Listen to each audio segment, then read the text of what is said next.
Hello दोस्तों, नमस्कार। मैं हूं प्रेम प्रकाश। तो आज है 10 फरवरी। तो आज के एक नए करंट अफेयर में आप सभी का स्वागत है। तो चलिए, माइंड मैप करंट अफेयर में आप लोगों का स्वागत है। जैसा कि आप लोग जानते हैं कि 10 से 15 मिनट में आपको तमाम देश विदेश की खबरों से यहाँ पर देश विदेश की खबरों को डिस्कस किया जाता है माइंड मैप के माध्यम से। और आपको करंट की नोट्स कैसे बनानी है आप यहाँ से देख सकते हैं। इसी तरह इसी फॉर्मेट में आपको करंट की नोट अपनी बनानी है।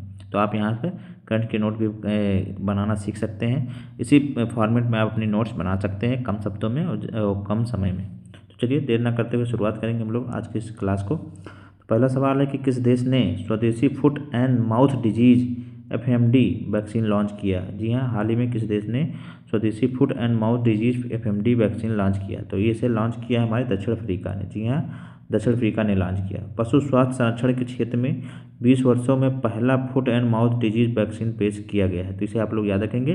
20 वर्षों में इसका पहला foot mouth and mouth disease vaccine है ये। यह वैक्सीन जो है स्थानीय स्तर पर कृषि अनुसंधान परिषद के द्वारा विकसित किया गया है। और फुट एंड माउथ डिजीज जो है एक अत्यंत संक्रामक वायरल रोग है जो कि गाय, भैंस, सूअर और जैसे कि खुरदार जितने भी पशु होते हैं उनको प्रभावित करता है। तो इसे भी आप लोग याद रखेंगे। तो यहाँ पर हमने देख लिया कि पहले सवाल के जो महत्वपूर्ण की पॉइंट्स हैं वहाँ उसको हमने यहाँ पर डिस्कस किया। तो इसी फॉर्मेट पे आप अपना करंट का नोट्स बना सकते हैं। तो ऐसे ही आपको एक शानदार नोट्स देखने को मिलेगा और आप इसी फॉर्मेट पे अपना नोट्स बनाइए। चलिए, फिर अगला सवाल देखेंगे। आज का दूसरा सवाल हम लोग देखेंगे। दूसरा सवाल है कि क्यासा नूर वन रोग। जी हाँ, क्यासा नूर वन रोग, जिसे क्यासा नूर फॉरेस्ट डिजीज या बंदर बुखार रोग के लिए किसने मानव ट्रायल किया है। जी हाँ, यह क्यासा नूर वन रोग है जिसे बंदर बुखार भी कहा जाता है। तो इसके लिए हाल ही में किसने मानव ट्रायल किया है। तो इसे किया है ICMR, भारतीय आयुर्विज्ञान अनुसंधान परिषद ने। जी हाँ, ICMR ने, भारतीय आयुर्विज्ञान अनुसंधान परिषद ने। यह बीमारी जो है पश्चिमी घाट के कई राज्यों को प्रभावित कर रही है और यह वैक्सीन विकास स्वास्थ्य एवं परिवार कल्याण मंत्रालय के अंतर्गत स्वास्थ्य अनुसंधान विभाग के तहत किया जा रहा है। तो यहाँ हमने देख लिया कि इसका मानव ट्रायल हाल ही में किसने किया है। ICMR ने किया है, भारतीय आयुर्विज्ञान अनुसंधान परिषद ने किया। यह एक टिक जनित वायरल संक्रमण है। जी हाँ, यह भी एक टिक जनित वायरल संक्रमण है। इससे कर्नाटक, केरल, तमिलनाडु, गोवा, महाराष्ट्र के जो क्षेत्र हैं वो प्रभावित हैं। तो यहाँ हमने देख लिया कि क्यासा नूर वन रोग है जो कि वनों में रहने वालों को संबंधित है। इसे बंदर बुखार भी कहा जाता है। तो इसे आप लोग याद रखेंगे। उसके लिए हाल ही में मानव ट्रायल किया जा रहा है। तो यहाँ हमने दूसरा क्वेश्चन भी देख लिया। अब हम लोग चलेंगे आज के तीसरे सवाल पर। जी हाँ, आज का तीसरा सवाल देखेंगे। तीसरा सवाल है कि कहाँ की प्रधानमंत्री ने, जी हाँ, कहाँ की प्रधानमंत्री ने आम चुनाव में भारी जीत दर्ज की है। जी हाँ, कहाँ के चुनाव में प्रधानमंत्री ने भारी जीत दर्ज की है। तो यह जीत दर्ज की है जापान की प्रधानमंत्री ने। जी हाँ, जापान के प्रधानमंत्री सनाए ताकाइची ने, जो कि समय जापान के प्रधानमंत्री हैं और यह जापान की पहली महिला प्रधानमंत्री हैं। जी हाँ, जापान के प्रधानमंत्री सनाए ताकाचुकी। यह लिबरल डेमोक्रेटिक पार्टी से हैं जो कि 465 सीटों में से 316 सीटें जीत चुकी हैं और 1955 में पहली बार ऐसा हुआ है। जी हाँ, कि जिन्होंने इतनी बम्पर जीत दर्ज की है। तकाइची एक दक्षिण पंथी नेता हैं। उनकी प्राथमिकता है सुरक्षा, रक्षा, हथियार निर्यात में ढील तथा अर्थव्यवस्था को गति देना। ये इनकी मुख्य विशेषताएं हैं। यह जापान की पहली महिला PM है जो अक्टूबर 2025 में बनी थी। तो यहाँ हमने देख लिया कि जापान की जो प्रधानमंत्री हैं सनाए ताकाइची, इन्होंने बहुत ही बम्पर जीत दर्ज की है अभी वहाँ के हाल ही में जापान में हुए आम चुनाव में। और इन्होंने 465 सीटों में कुल 316 सीटें जीती हैं जो कि 1955 के बाद पहली बार ऐसा हुआ है। और आने वाले दिनों में वहाँ की जो जो राजनीतिक उथल पुथल है उसकी ये सूत्रधार होंगी। तो यहाँ पर हमने देख लिया, तीसरा क्वेश्चन भी डिस्कस कर लिया। अब हम लोग चलेंगे आज के चौथे सवाल पर। जी हाँ, चौथा सवाल भी बहुत इंपॉर्टेंट है हमारे एग्जाम के दृष्टिकोण से। तो चौथा सवाल है कि दलहन क्रांति किस प्रदेश में शुरू किया है। जी हाँ, हाल ही में भी दलहन क्रांति किस प्रदेश ने शुरू किया है। तो यह मध्य प्रदेश के सीहोर जिले के अमलाहा से। जी हाँ, मध्य प्रदेश के छोटे से क्षेत्र से इसे शुरू किया गया है। मध्य प्रदेश के सीहोर जिले के अमलाहा से। जी हाँ, इसे आप लोग याद रखेंगे। कहाँ से? अमलाहा से, सीहोर जिले के अमलाहा से। कृषि मंत्री शिवराज सिंह चौहान जी के द्वारा इसे शुरू किया गया। इसमें क्लस्टर आधारित मॉडल को बढ़ावा दिया जाएगा, जिसमें 100 मिलें स्थापित की जाएंगी और इन मिलों की स्थापना के दौरान 25 लाख की सब्सिडी भी दी जाएगी। तो यहाँ हमने देख लिया कि यह क्लस्टर आधारित मॉडल को बढ़ावा दिया जाएगा। इसमें 100 पूरे देश भर में 100 मिलें 1000 मिलें स्थापित होंगी, जिसमें 25 लाख की छूट दी जाएगी। तो इसे आप लोग याद रखेंगे।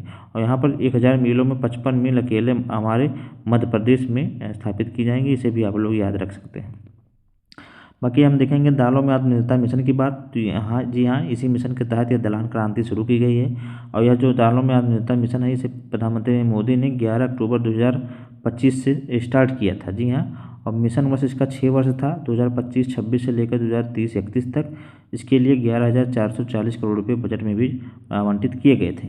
और इसके उद्देश्य की बात करें तो उच्च प्रोटीन युक्त दालें पैदा करना, उन्नत बीज और आधुनिक तकनीक का इस्तेमाल करना, अधिक भूमि को दालों के अंतर्गत लाना तथा भंडारण प्रसंस्करण सहित दाल किसानों को उचित मूल्य देना या उनको मुहैया कराना, ये इसका उद्देश्य है। तो यहाँ हमने देख लिया कि जो दलहन क्रांति है वह किससे संबंधित है। तो यहाँ हमने देख लिया कि यह इसका उद्देश्य ही है। और यह इसके दालों में आत्मनिर्भरता मिशन जो है पीएम मोदी के द्वारा 11 अक्टूबर 2025 को शुरू किया गया। इसे आप लोग जरूर याद रखेंगे 6 वर्षों के लिए यहाँ पर। और यह मध्य प्रदेश के सीहोर जिले से अमलाहा से शुरू किया गया। तो इसे आप लोग याद रखेंगे। तो यह क्रांति एक प्रकार की क्रांति है, आपके एग्जाम के लिए बहुत इंपॉर्टेंट हो सकता है।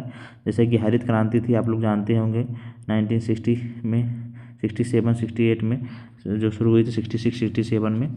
तो इसी तरह की दलहन क्रांति है। तो इसे भी आप लोग याद रखेंगे। और इसके जो महत्वपूर्ण कीज पॉइंट्स हैं यहाँ हमने डिस्कस कर दिए। इसे आप लोग अपने नोट्स में लिख लेंगे और याद भी कर लेंगे। चलिए अब हम लोग चलेंगे आज के 5वें सवाल पर। जी हाँ, अगला सवाल देखेंगे।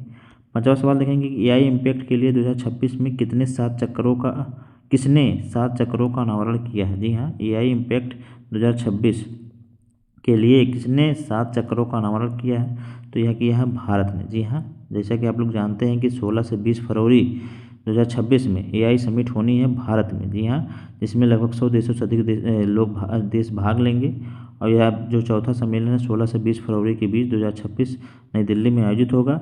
और इसमें 7 चक्रों का अनावरण किया गया है। तो इसकी बात कर लें तो इसमें पहला है मानव पूंजी, दूसरा है सामाजिक सशक्तिकरण के लिए समावेशन, तीसरा है सुरक्षित और भरोसेमंद AI, चौथा है विज्ञान, पाँचवा है लचीलापन नवाचार दक्षता, छठा है AI संसाधनों का लोकतंत्रीकरण तथा सातवां है आर्थिक विकास और लोक कल्याण के लिए AI। तो इस तरह हम लोग देख लिया कि भारत ने AI इम्पैक्ट 2026 के लिए 7 चक्रों का अनावरण किया, जो कि 7 चक्र निम्न थे। इनको हम लोगों ने यहाँ पर देख लिया। हमारे एग्जाम में फैक्ट के रूप में पूछा जा सकता है। तो इसे भी आप लोग थोड़ा याद कर लीजिए, अपने नोट्स में लिख लीजिए। और जैसा कि आप लोग जानते हैं कि AI का चौथा सम्मेलन जो है ये हमारा 16 से 20 फरवरी 2026 में नई दिल्ली में प्रस्तावित है। तो इस हम लोग देखा पहला सम्मेलन की बात करें तो पहला हमारा AI सम्मेलन जो है ब्लेचले ब्रिटेन में हुआ था, दूसरा जो है हमारा साउथ कोरिया में हुआ था, और तीसरा जो सम्मेलन है पेरिस फ्रांस में हुआ था। इसे भी आप लोग याद रखेंगे। तीसरा AI सम्मेलन हमारा पेरिस फ्रांस में हुआ था, इसे आप लोग याद रखेंगे। और चौथा जो है हमारा भारत में होगा, इसे भी आप लोग याद रखेंगे। अगला हम लोग देखेंगे, छठे सवाल पर चलेंगे। अब छठा सवाल देखेंगे कि भारत मलेशिया प्रधानमंत्री जो है इस समय भारत के प्रधानमंत्री मलेशिया की यात्रा पर हैं। भारत प्रधानमंत्री यात्रा का प्रमुख समझौते यहाँ पर हुए हैं। तो आइए कुछ प्रमुख समझौतों के बारे में हम जान लेते हैं कि भारत और मलेशिया के बीच जो प्रमुख समझौते हुए हाल ही में प्रधानमंत्री की यात्रा के दौरान, उनके बारे में थोड़ा कुछ जो प्रमुख समझौते हैं उनके बारे में हम जानेंगे। तो पहला है कि सेमीकंडक्टर सहयोग और व्यावसायिक शिक्षा और प्रशिक्षण TVET पर विचारों का आदान प्रदान होगा। दूसरा है मलेशियाई नागरिकों के लिए तिरुवल्लुर छात्रवृत्ति तथा मलाया यूनिवर्सिटी में तिरुवल्लुर केंद्र स्थापित किया गया है। तीसरा है मलेशिया में एक नया भारतीय वाणिज्य दूतावास स्थापित होगा। जी हाँ, बहुत इंपॉर्टेंट है। ये हमारे जो इंपॉर्टेंट समझौते हुए हैं यहाँ पर इनको हमने शामिल किया है। अगला देखेंगे भारत में ESIC और मलेशिया के PERKESO के बीच भारतीय कामगारों के लिए सामाजिक सुरक्षा सहयोग भी समझौता हुआ है। तो यहाँ हमने देख लिया कि सेमीकंडक्टर के सहयोग में तथा तिरुवल्लुर छात्रवृत्ति और तिरुवल्लुर केंद्र भी स्थापित किया गया है। और भारत एक नया वाणिज्य दूतावास स्थापित करेगा मलेशिया में। तो यहाँ ये प्रमुख कीज पॉइंट थे जो कि समझौते हुए हैं अभी भारत और मलेशिया के बीच। तो इसे हम लोगों ने यहाँ देख लिया। तो और मलेशिया की राजधानी कुआलालंपुर है, इसे कि आप लोग जानते होंगे। और अभी भारत के प्रधानमंत्री जो है मलेशिया की यात्रा पर है, 2 दिवसीय यात्रा पर है, जिसे आप लोग याद रखेंगे। अगला हम लोग देखेंगे, अब हम लोग चलेंगे प्रमुख वन लाइनर्स पे। जी हाँ, अब कुछ वन लाइनर्स हैं जिनको हम डिस्कस करेंगे यहाँ पर। और देखेंगे कि आज के प्रमुख ऑनलाइन कौन कौन से हैं। तो पहला सवाल है कि किसने बेंगलुरु में 2 नैनोमीटर सेमीकंडक्टर चिप का उद्घाटन किया है। जी हाँ, किसने बेंगलुरु में 2 नैनोमीटर सेमीकंडक्टर चिप का उद्घाटन किया। तो हमारे जो है मंत्री अश्विनी वैष्णव ने। जी हाँ, अश्विनी वैष्णव ने 2 नैनोमीटर सेमीकंडक्टर चिप का उद्घाटन अश्विनी वैष्णव जी ने किया है बेंगलुरु में। अगला देखेंगे, भारत सैन्य शक्ति के मामले में दुनिया का कौन सा सबसे मजबूत देश बन गया है। तो भारत चौथा देश, जी हाँ चौथा देश है, चौथा देश बन गया है। तो इसे आप लोग याद रखेंगे। भारत सैन्य शक्ति के मामले में भारत जो है दुनिया का चौथा देश बना है, इसे आप लोग याद रखें। पहले की बात करें तो यूएसए है, जैसा कि आप लोग जानते ही होंगे। दूसरे पे रूस है, तीसरे पे चीन है, और चौथे की बात करें तो भारत है। तो इसे आप लोग याद रखेंगे। अगला हम लोग देखेंगे कि 72वां महिला सीनियर राष्ट्रीय कबड्डी टूर्नामेंट 2026 का खिताब किसने जीता। तो हमारे हरियाणा ने जीत लिया। जी हाँ, 72वां महिला सीनियर राष्ट्रीय कबड्डी टूर्नामेंट 2026 का खिताब किसने जीता। तो हरियाणा ने जीता। और कबड्डी में टोटल कितने खिलाड़ी होते हैं, 7 खिलाड़ी होते हैं, इसे भी आप लोग याद रखेंगे। अगला हम देखेंगे, मिक्स इंडिया 2026 अवार्ड्स के वर्ष के सर्वश्रेष्ठ हवाई अड्डे का पुरस्कार किसे दिया गया। जी हाँ, मिक्स इंडिया 2026 अवार्ड्स में वर्ष के सर्वश्रेष्ठ हवाई अड्डे का पुरस्कार किसे दिया गया। तो इसे दिया गया दिल्ली अंतर्राष्ट्रीय हवाई अड्डा को। जी हाँ, इंदिरा गांधी अंतर्राष्ट्रीय हवाई अड्डा जो कि है, इसे कहा जाता है आईजीआई। तो यह दिल्ली अंतर्राष्ट्रीय हवाई अड्डा है, इसे ही मिक्स इंडिया 2026 अवार्ड में सर्वश्रेष्ठ हवाई अड्डे का पुरस्कार प्रदान किया गया। तो इसे आप लोग याद रखेंगे।